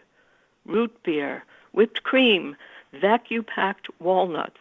He can take it from there all the way to the Carlisle. Oh, that was excellent. I love that. Wind by... Thank you. Yes, Susan Talley. Thanks so much. That was great. Thank you. Yep, bye. Good night. Yeah, I love that. There's great rhythm and storytelling in that voice. Let's see. Let me read Carlton Johnson's alphabet poem right now. And as I'm getting that prepared, well, I'll just take a second. This is Carlton Johnson with a double alphabet poem. And here it is. Let me get the text a little bigger. Here we go. Okay. Here comes Carlton Johnson's poem. Finding America. America, America, I wander your midst-laden walkways, your cities sipping cherry fizz. Better clean your hands before dinner. I hear suddenly we are on our way. Clapboard houses, the old foal in the barn, the gray old annex, darting between dreams of tomorrow and morning dew. Everyone gets what they deserve or not, as seen on TV, forgetting ourselves when we make wrong a portmanteau. Gulping down freedom like a slow flow from a faucet. How can we ever live together without stresses? I have no idea, but grab an antique cane and begin to wander. Juniper groves and hollyhocks, perhaps, bought in a market or a souk. Know what time it is, America? I want to know what you are on the up and up. Let me in on a little secret that keeps this democratic engine going, this dynamo. Maybe it is the cherry blossoms in spring, or perhaps it's the way the sun never reaches the ground in those canyons of Fifth Avenue, or maybe it's the loom, a day weaving the afternoon sun into a fabric seen once in a spell. Perhaps we never quiet to restless hearts and minds that spark quasi-stellar observations of a world ending in this speculative Hajj. Reason rises and swells like the dreary, dreaded ennui. Sometimes the blues catch you smashing you with the green wash, typhoons of mediocrity, and I turn eager as I pad the sidewalk like a dog, underfed, malnourished. I try to talk, but am aloof. Voices vanish and the words in my head float like so many a quote. What you need is to be clean with your hands and your word. Xerox your words and keep it handy without and between a speck. Yet as I stand, a camel in my lips, it's become my job. Zealously I continue my journey to find America. I love it. That picked up at the end. Great poem there, Finding America by Carlton Johnson. Let me call up, let's call up Richard Westheimer. See what Richard had for us today. Flies time like the alphabet, or the time when humans first numbered the stars. Hey, Richard, how you doing tonight? Good. Good to see you. Yeah, great to see you. This is actually one that I hadn't written for this week, but dug out of a file. It's a reverse acrostic. So it goes, I see, yeah, zillions on zillions to start. Yeah. Do you do this acrostic thing often? No. One of my very early, one of the things that resonated with me that you talked about today was sort of this loss of meaning of words that is promoting the resurgence of poetry. And that's my story. I really turned towards really studying poetry in earnest. November 9th, 2016. Interesting. And it was not a conscious thing, but it was an emphatic change in how I felt about the world in terms of words. So well, that's one good thing that came of it, I guess, right? Yeah, I would trade it for everything, although I love this community. So yes, and thank you so much for the interview today. One of the things that really resonated with me, I have a good friend who was Poet Laureate here in Cincinnati whose first language is Spanish. And when he reads in Spanish, people are just transfixed. Yeah. Nobody's looking at their books. Nobody's looking at the page. They're all looking at him. And when he reads in English, they're following along or on their phones or something. His poetry is wonderful in English, but it's the music that attracts them. Yeah, there's just something enchanting. That's just such a great word about, there's a power to it. It's amazing. But yeah, go ahead. Sure. Flies time like the alphabet, or the time when humans first numbered the stars.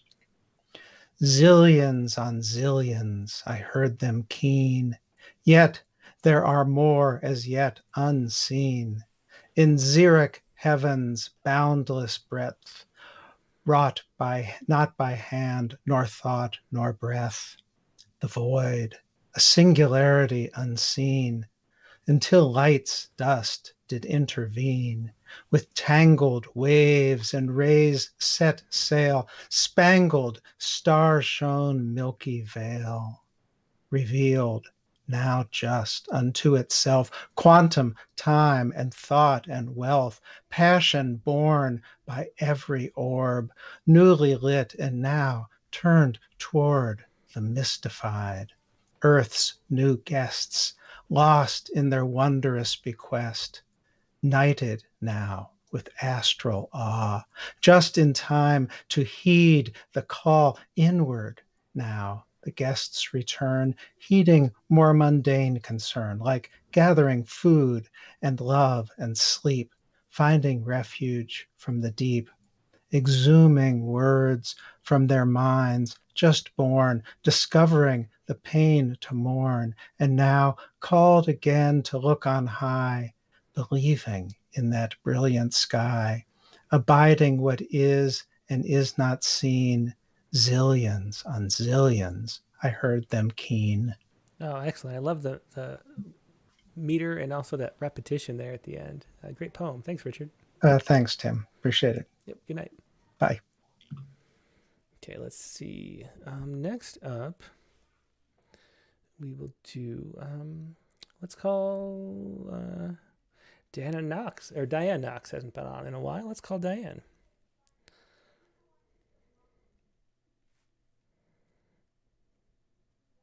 Yeah, here it is. Hey, Diane, did you want to share something? I did. And what is it that you want to share? Well, it's about our COVID vaccine in my little town, Squim. In Squim. And where is that Squim where? It's on the Olympic Peninsula. Yeah, that's what I was thinking. Okay. Yeah. Well, yeah. I'm curious to hear about it. Let's hear it. Okay. It's COVID Vac Encampment. The generous Jamestown Sklallam tribe is forcing us to write poetry, making us line up before the shot ploy begins from 9 to 2. Some get to Carrie Blake Park as early as 3:30 the afternoon before to sit in their vehicles and wait. These clever health conveyors beckon poets with a vaccination lure, who then are forced to sit in their cars to write for hours upon hours. My car, a cozy creative cove, I fold down my Prius seats, make a retreat replete with down comforter in my suite, pencils and paper pads galore, keep me occupied before I'm sore. Some will chronicle this experience. Some will hope to write an Amanda Gorman-inspired gem. Some will write about the wait. Some the uncomfortable seating. Some will reflect upon the many months they've anticipated the freedom in this serum. Some will refuse to write poetry. I wonder if they will be refused the shot. Thanks for that. COVID Vac Encampment. So you had the shot. Congratulations on that. Yes. I just out of curiosity, which one did you have, and did you schedule a second? It's the Moderna, and yes, I get my second on the 20th of February, and so I'm free on the 6th of March. That is amazing. Well, congratulations. We have a long way to wait in our in our part of the world, but well, we have 15% complete here now. Oh, that's great. So, and then when you add the people who've already been exposed, it's close. It's not too far away. Well, it could be good. Slowing it down a little bit. Yeah, that's great. Well, congratulations on that, and thanks for sharing. All right, that. Thank you. Yep. Bye-bye. That was Diane Knox from Squim, Washington, with a COVID poem. I thought I would read this one really quick, or maybe I can. I wonder if the audio is loud enough. Let me try it. This is we talked a little about James Dickey, and it reminded me of this poem. Which we published in Rattle number 39. It was this tribute to Southern poets. It's not very long. It's a sort of I thought for a second I was thinking it was a sonnet, but it's not. But this is James Dickey died, owing me a bar tab.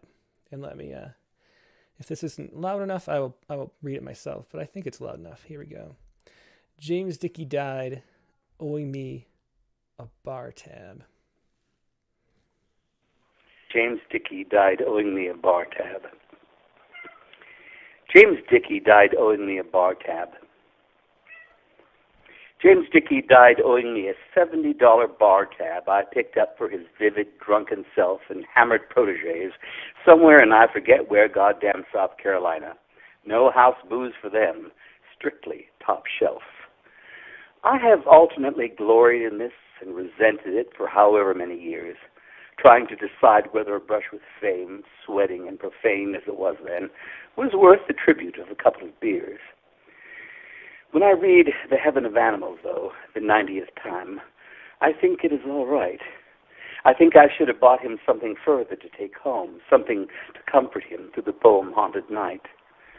At the cycle's center prowl abroad such men. They fall, they are torn, they rise, they walk again. And that was, once again, David Brendan Hopes. That's one of my favorite titles. Is James Dickey died owing me a bar tab from medal number 39.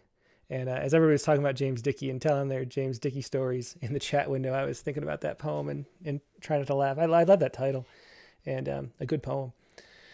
Let's see, who do we still have to go? Let's do Jennifer Gauthier. See what Jennifer has.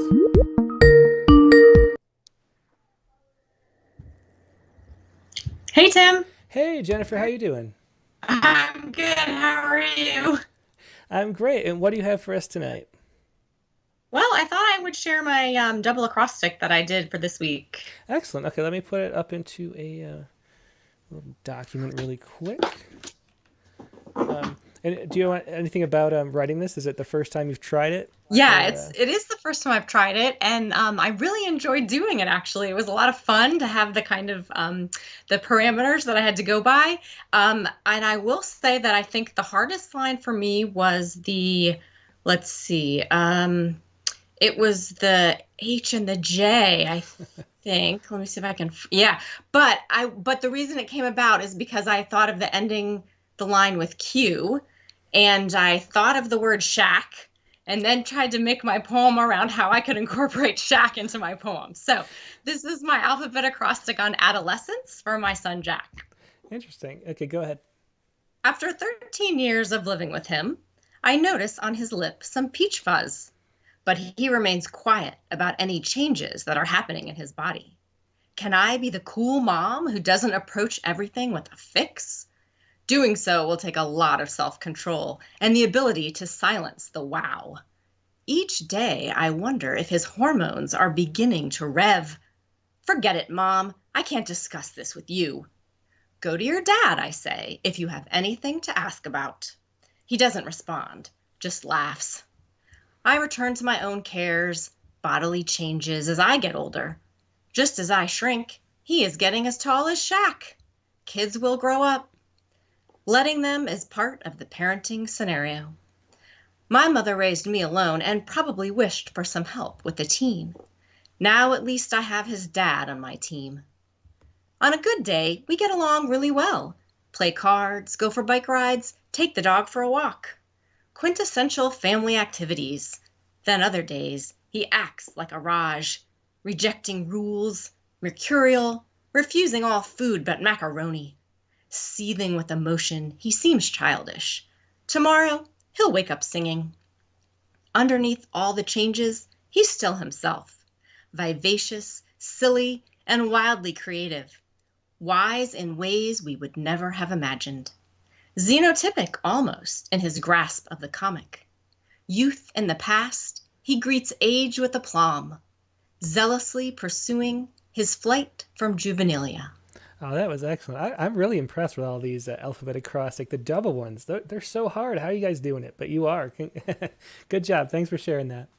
Thanks a lot, Tim. Have a good evening. Yep, you too. Okay, was that? Let's see. Patricia Rockwood's here. Let's call it Patricia. We're sort of running low on time. Let me,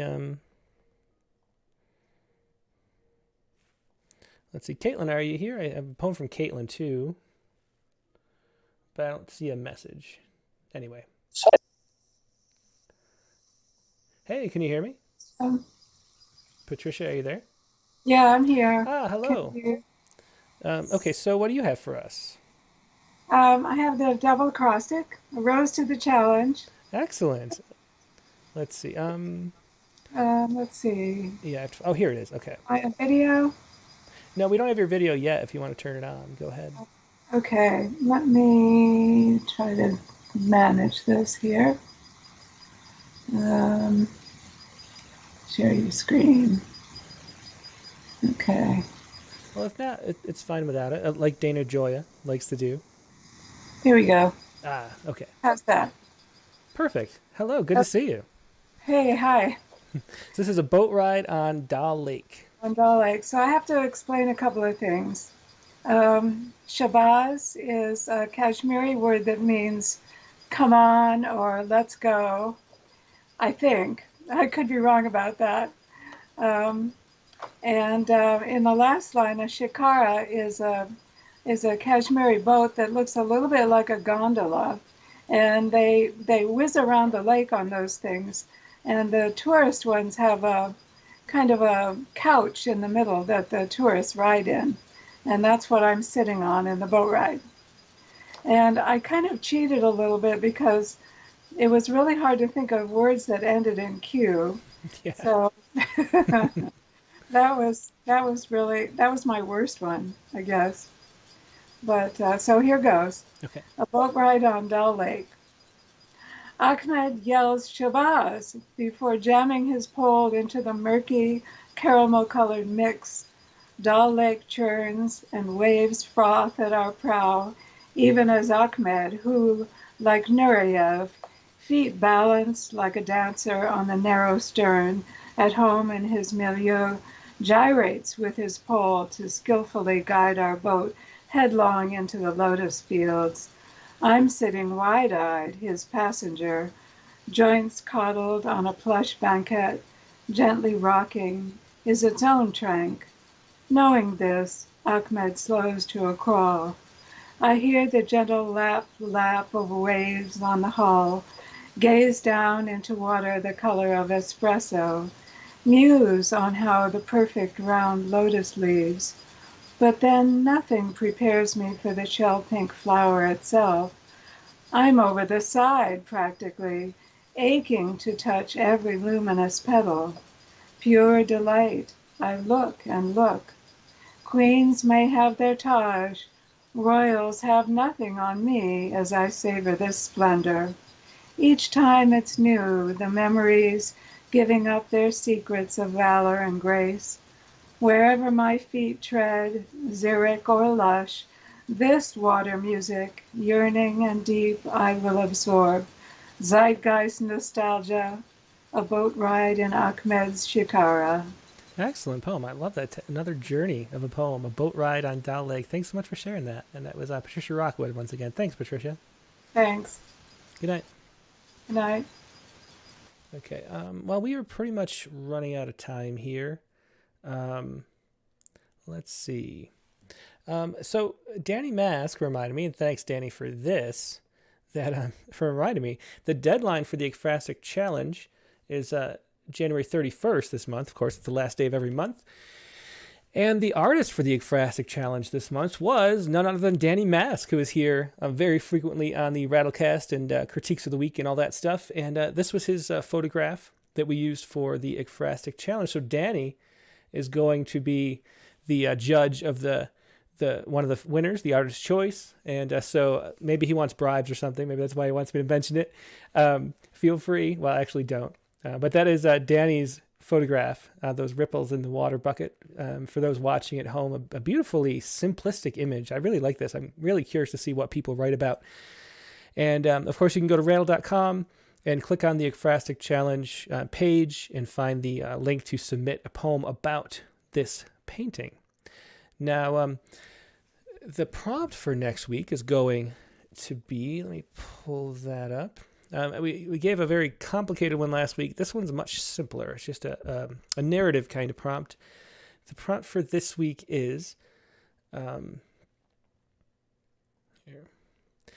write a poem about a tourist town during the off season. So it's the off season in a lot of places. It's not the off season for us with the snow up here in the mountains, but the off season for us is the summer. But the off season for anything warm is right now in the northern hemisphere. And so write a poem about a tourist town during the off season. That is your prompt for this week. It's very open-ended as far as style, and just the subject matter is bound. And next week's guest on the Rattlecast is going to be, as I mentioned, Russell Brakefield. His new book, Field Recordings, came out really recently. It's a book about the sort of music folklore of the music industry. A lot of history, and I think he called it ethnomusicology in this book, with the music scene in the Michigan region about 100 years ago. And it should be a fascinating book to look at. I haven't read it yet, but I'm looking forward to reading that. It's Russell Brakefield, Rattlecast number 78, Tuesday, February 9th, 9 p.m. Eastern Time. I will see you then. I'll also see you for the Critique of the Week on Friday, of course, and make sure if you'd like to have a poem critiqued, you get into the drawing before we do the drawing on Friday. And also for Poetry Spawn Live on Sunday. As always, see you then. Hope you have a good night. See you later. Bye.